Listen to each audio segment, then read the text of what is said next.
cover the skipping frequencies and showing where that's at, Kev? Unless Matt, you have any other ideas of what you think would be important, that some of our leftover parameters that don't really get addressed and what could be useful. I've seen more applications for the skip frequencies in the compressor world as well as condenser world. I have seen equipment that I never thought would do this resonate at a certain frequency. And I'm talking condensers, I'm talking compressors, I'm talking a motor that I saw was actually on top of a metal fabricated stand. It was like a tower, and Mm-hmm. those guys all resonated. And if you operated within that resonance period, like 30 to 35 hertz, the tower would vibrate, shake, and make all kind of noises. You could put in a skip frequency of say 30 to 35, and it would jump over that and never resonate the equipment. Resonance can tear up sheet metal. It can stress fractures. It can back nuts and bolts out. It can do a lot of damage if it keeps on going unchecked for a long period of time. Now, Matt, is it a problem on condensers? I've never really seen it on condensers. I've seen it a ton on compressors and pumps, but I've never seen it on a condenser. Was that resonant? A Yeah, resonation? I've never Or seen I saw it. I've never really seen resonation I, on a condenser. I saw it in a condenser in Illinois, I believe. We had constant problems. It would resonate at a certain frequency, and we put in skip frequencies and got around it and jumped forward like a year, and it started resonating at a different frequency. And so we went back to put the skip frequencies in there again, and this condenser was on top of a rack house, and it had a lot of framework. This is one of those tall condensers that was like 10 feet in the air. And long story short, the contractor went in there and tightened up all the bolts on the entire framework, and all the resonant problems went away. Basically, there was something in there from the very, very beginning that wasn't tight or wasn't the right torque setting, and the whole deal was resonating. And we were trying to get around that problem. And once they went in there and tightened up the bolts and nuts and made everything secure, then that resonance went Hmm. away. But in the condenser world, that's the only time I've ever used the skip frequency. And then after that, we didn't have to use it. It's interesting. Kev, have you ever seen any of the bigger compressors use any of the brake function? I have not. Can you explain the brake function, Matt? It depends on which one you're talking about. There's DC injection braking, or there's the braking function that will engage an external brake. Is that what you're after? Oh, I'm not sure. I don't It, know. it- I'm not sure. So explain away. You're saying external brake, like actually something that's going to actually break it, or just doing Me- something with voltage and frequency? yes. No, no, BRAKE. So it's a physical mechanical brake. So if you have a load that is what we call overhauling, if you took a VFD and you've got it running on anything, Mm-hmm. and you took an axe and you cut the VFD off, just flat out Mm-hmm. disconnected it from the load, then that Mm-hmm. load is going to coast down at a certain rate. If there's enough friction in the system, that load could stop on a dime, like an uphill conveyor, or it could take on a big. I've seen great big blowers that had blowers that weighed a couple thousand pounds, and it would literally take 6 to 10 minutes for that blower to come down to zero speed. It all depends on the inertia. If you had a VFD on one of those loads and you wanted to slow that load down faster than it could stop on its own. Let's say you had a big blower and you cut the power off and it took 5 minutes to slow down and to stop. And you wanted to Mm-hmm. stop in 2 or 3 minutes.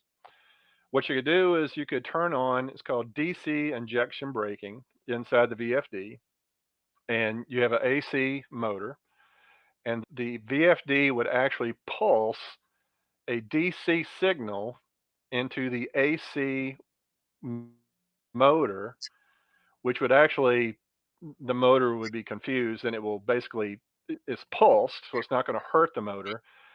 But as that DC signal comes into the motor, it's going to start slowing the motor down because you're breaking the magnetic wave in there of something it doesn't like. And so you're going to start lowering the speed of that motor. So you'll pulse the motor with DC pulses, which will bring it down. And sometimes you can increase the amount of DC going out to the motor, and sometimes you can increase the pulse rate of going out through to the motor, and you can slow your motor down. Now, this heats the motor up, so it's not exactly the best way to do it, but it is possible. Then the next way So would Matt, be let me. you could add. Kevin's got a Go ahead. question. Yeah, we had a lag. I'm sorry. So would this be good for, say, you had like a larger tower motor with like a big heavy fan, like you're talking about, and we've had this situation in the past where we go to drop speed and we go down, and the tower motor is still rotating quite fast, and then we get some back EMF voltage back to the drive because the motor's still it's going way faster than it should be, and it's generating voltage. Yes. Yeah, So you've with turned that your DC motor into a braking, generator at that point. yes.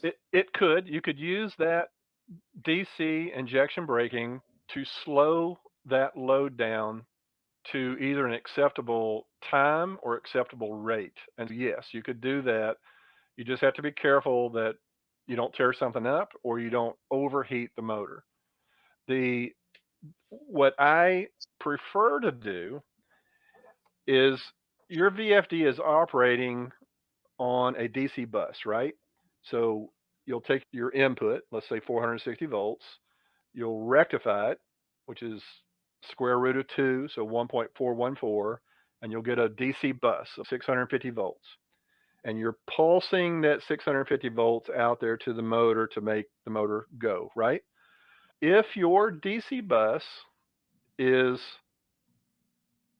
steady, or if your load is steady and consuming power, your DC bus is going to be your rectified input voltage. Let's just call it 650 volts. Once you tell it to stop, the motor, in your case, does not want to stop, and it will turn into a generator, which will backfeed the voltage into the VFD. So if you're looking at your DC bus will say 650, and I don't even need to be in the room. When I see that DC bus go 660, 670, 680, 690, 700, I know someone has given it a stop command, and that motor or that load is starting to backfeed into the VFD. And when that DC bus gets up to a predefined set point, let's say 750 volts, then the VFD will trip out on overvoltage. So in most cases, if I have a big, heavy ass load and I want to slow that load down, it's going to take 5 minutes to stop, but the customer says, I need that guy to stop in 1 minute or less. Then there's laws of physics that you have to obey, because if I stop it in 0, it's going to just rip everything apart. So there's an acceptable time period that you can stop it in. So in that particular case, we would use what's called dynamic braking. And all it is big O resistors, depending on how many watts you have to dissipate. You will tie that into your DC bus, and there is a braking transistor inside the VFD. Almost all of them have it, some of them don't. And you would put in, I have got a dynamic braking resistor. You would program it. You go, this thing is rated for 1,000 watts of power. So in your case, you'd hit the stop button, and you've got your deceleration set for 20 seconds. And what it does is it would pulse that extra DC bus that your motor is generating. It would pulse it into your resistor, and that resistor would burn off that excess DC voltage as heat, and you could slow down that motor into whatever was your acceptable rate. And that's how you get rid of that extra energy, is through heat through a resistor.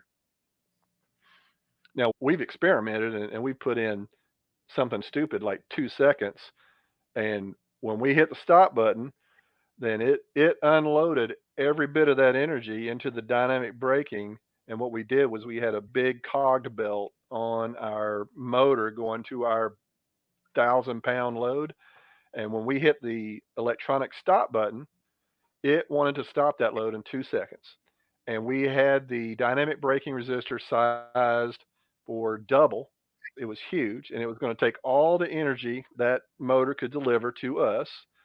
And what it did was we had a big timing belt, which is a cogged belt, and it tried to stop in 2 seconds. And during that 2 seconds, it shredded that V belt and popped every one of the teeth off of it because the energy was stronger than the V belt was strong, or the timing belt. And so there are certain situations where you're not going to stop it any faster than the mechanical limitations of your application. You don't want to tear a chain up or a belt or bearing, stuff like that. But many times when we have, for safety's sake, or they want to slow this one down, make a change, get back up and running, they don't have 5 minutes to wait. We'll put in the decel of 10 seconds, and you can hear that motor driving down from full speed to 0 speed because we're dumping that energy into a dynamic braking resistor.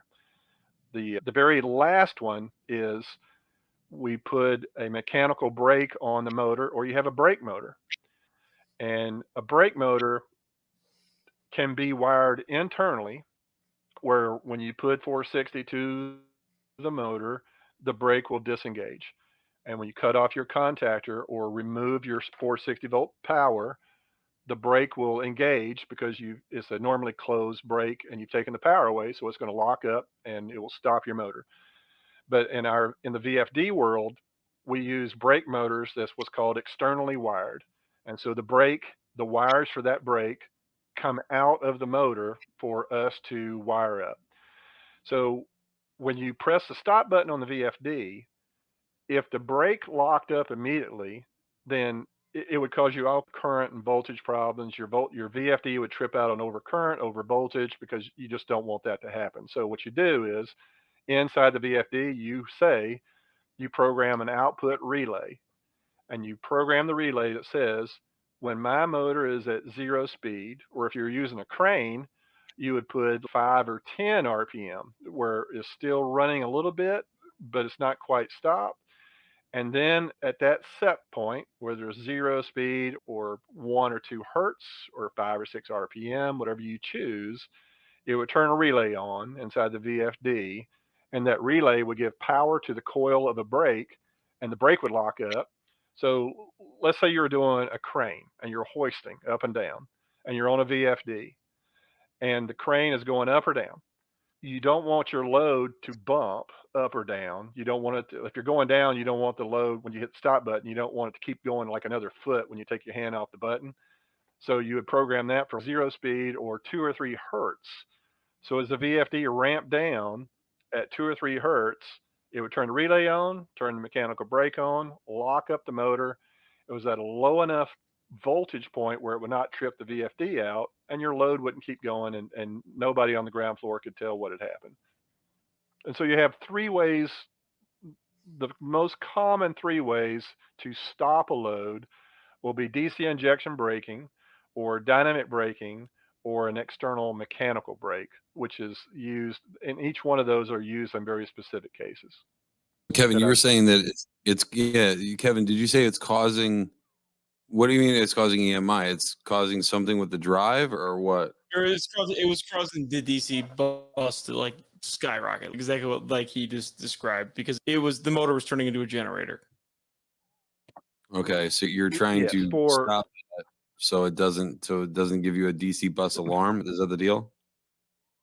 So we ended up yes, just, in order to fix this one, we ended up increasing the accel and decel time, and it made it go away for the most part. Yeah. But it sounds like it needs the dynamic braking also.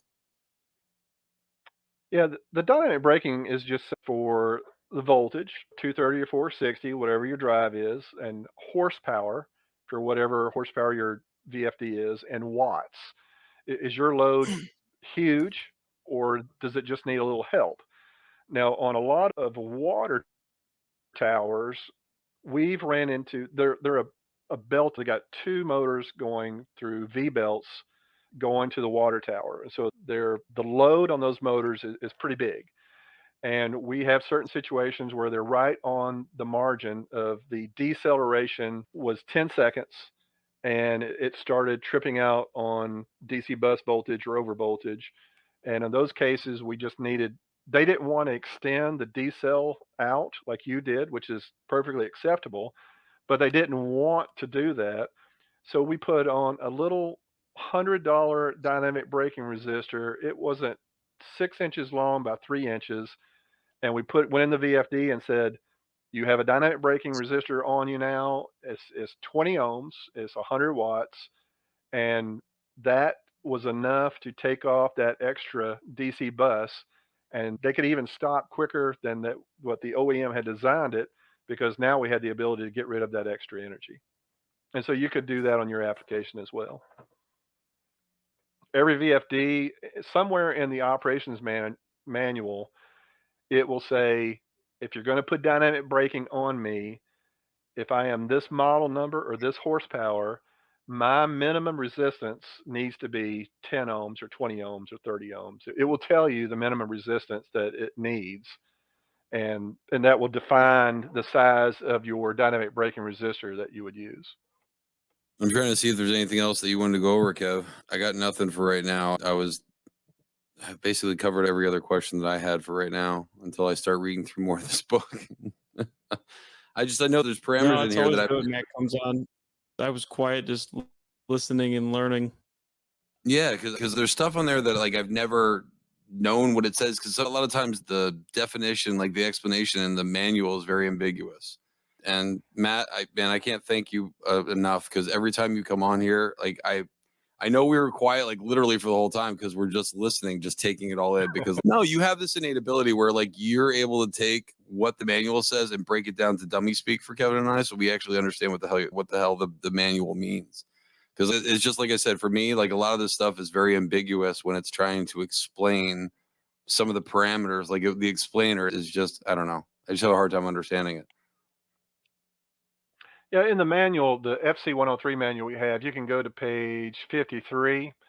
Basically, your 2-0 parameters, and that will tell you about the DC brakes. And that's DC injection braking. That's what the drive is capable of. That's not the externally mounted dynamic braking. This will tell you how to set up the DC brake to stop a load. And you could do that on your application as well.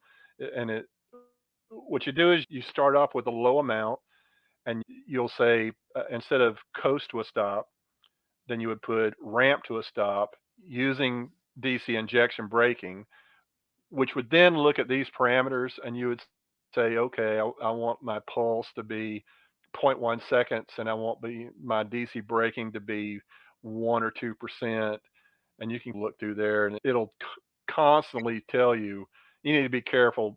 Don't throw a whole bunch of max values at this, or you're going to overheat your motor and tear it up. But so this is how you would ease into it in your application, as well as all of them. What we do is we start off with some really low settings, and if it works, I walk away from the customer. And if he calls back in a week and says, I've had 2 random trips under certain conditions, then we would go back and increase that percentage just a little bit.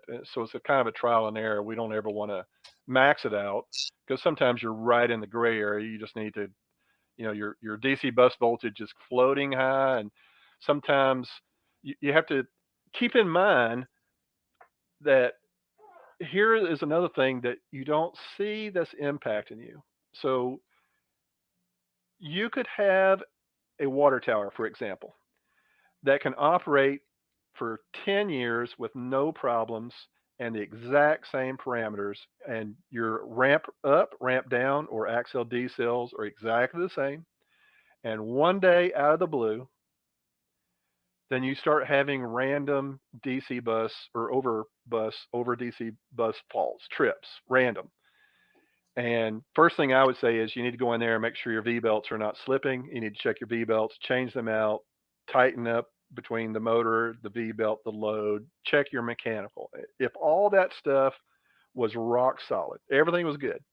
What you don't realize is if you take your input voltage and you convert it into your DC bus voltage, that's what the VFD is looking at for your high DC bus before it trips out, right? So if your input power is 460 volts, it could be that way for 10 years and never have a problem because you have a big buffer in between 650, convert 460 into DC, and let's say the trip point is 750.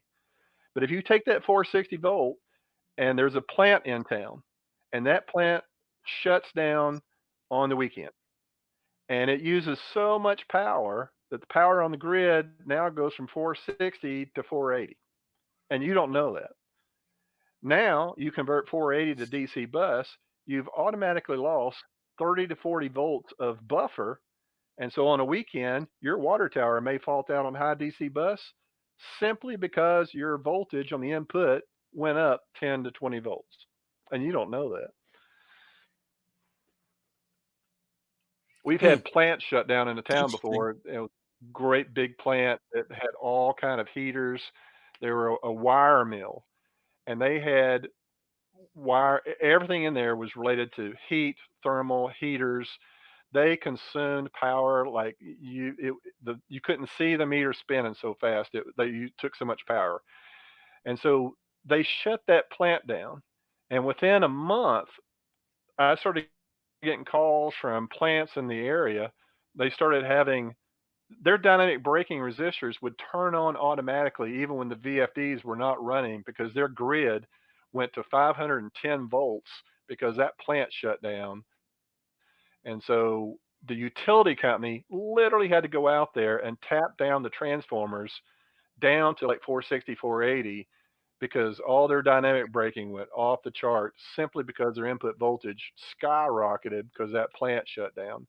And so high DC bus and what you're seeing in any application, if your application has been running fine for a long period of time under the same parameters, could be directly related to your input voltage changing for whatever reason. If it went from 460 to 470, if you took that 10 volts times 1.414, you've suddenly lost about 15 volts of your DC bus that you've lost in your safety net, if that makes sense. So now, instead of, let's say you had a 100-volt cushion of DC bus from 650 to 750, and your input voltage went up. Instead of 650 to 750, now you may be 690 to 750. And so you're going to trip out that much quicker because you don't have any safety built into it. Does that make sense? No, that makes sense. So is there a limit? Sorry, go ahead. So every VFD you may have to dig for it or you may have to call them. Every VFD is going to have a set point that it will trip that fault or that trip. It'll be 700, 720 volts DC, and you'd have to have a really good meter to see it. And there's going to be a parameter, like Emerson is parameter 5-05. That's DC bus. You can also put a meter on it. I don't like doing it because high voltage, but every drive manufacturer is going to have a parameter that will give you the DC bus, and you can monitor that DC bus. And they may not tell you what the trip point is. The problem with monitoring the DC bus is when you see it and you read it as 670 volts, let's say, everything is happening in the millisecond range. And so your eyes and the display of that VFD and your meter is going to only be as good as fast as it can read it. And so the DC bus can go to 750 volts and trip, and you may have only seen 680 because it happened so fast you didn't catch it. But every one of them is going to trip out at a certain set point, 700, 750, somewhere in that range, and you may or may not be able to see it. What's important is if you're looking at the DC bus and you see it start to raise, when it starts going up, you know that your load is overhauling, which means it's either stopping or it's like going over the hump. You know what I mean? It's like a downhill conveyor. You want it to go a certain speed and it's so heavy it's running faster than what you want it to go, that will also build up your DC bus. But in the water tower world, in the condenser world, it's going to be your load or stopping that causes the DC bus to elevate up to the trip point. So And you might see that simply in taking your diesel. you might see that in a month or a big seasons 4 unit, because sometimes those motors will continue to run because there's so much inertia there, basically becoming a generator too as well. That's exactly right. You can even, in his case, he extended the decel rate or the ramp down rate or ramp 2 rate, and you got around the problem. And that's no big deal. But even when you do that, even if you put it at an extended decel rate or coast to a stop, you could still look at your DC bus and you could see what amount of energy is coming back into the VFD, and you could count it. So you could go, holy cow, that's over 700 volts. I know I'm overhauling 1001, 1002, 1003, and then finally it starts coming down to 650, 670, and that count is what I'm after, because that tells me roughly how much energy do I need to dissipate.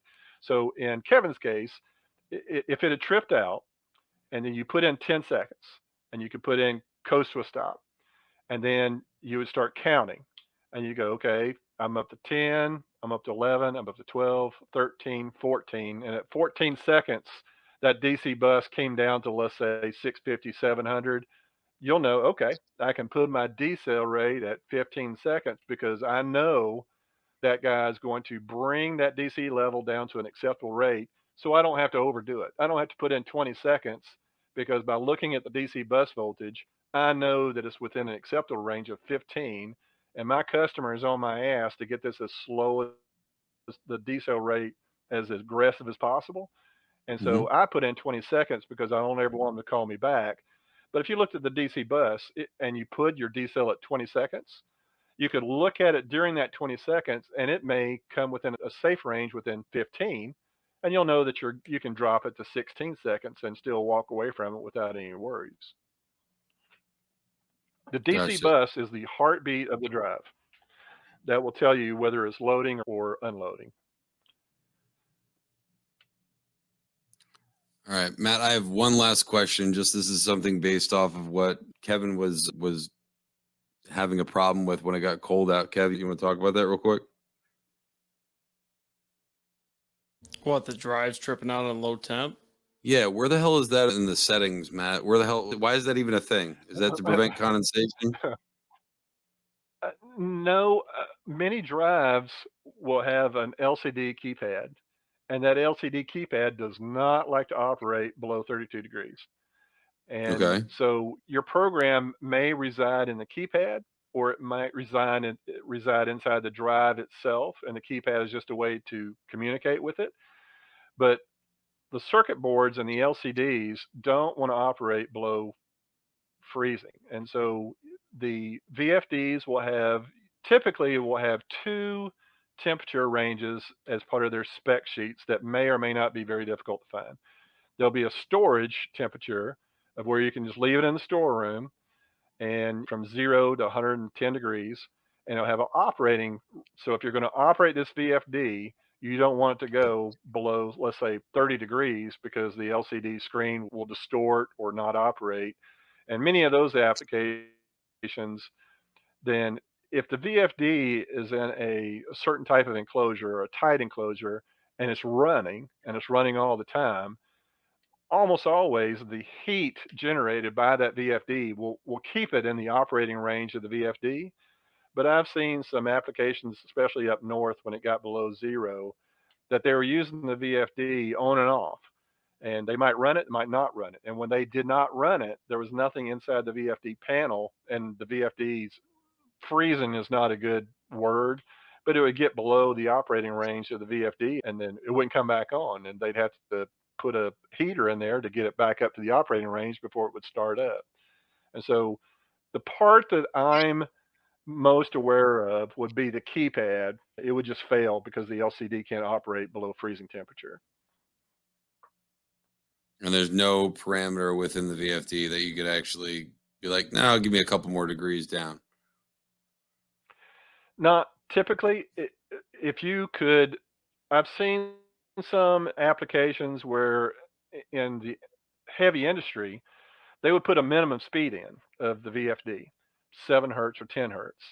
And at 7 to 10 hertz, the motor was not going very fast, but it was pulling minimum current. And so no load amps. And those Mhm. amps were going through the drive, and it was enough to heat up the drive, the heat sink, as well as the keypad. And all of our applications, all of our outside applications where the VFD is going to go outside in the environment, not only do we use it like a NEMA 3R rated enclosure, we'll put a small 50 or 100 watt heater inside, mount it to the base plate, and yes, it will keep the condensation out of the panel, but it'll also keep the base plate at a minimum speed to keep it from freezing. So when you turn it on, it's actually going to come on.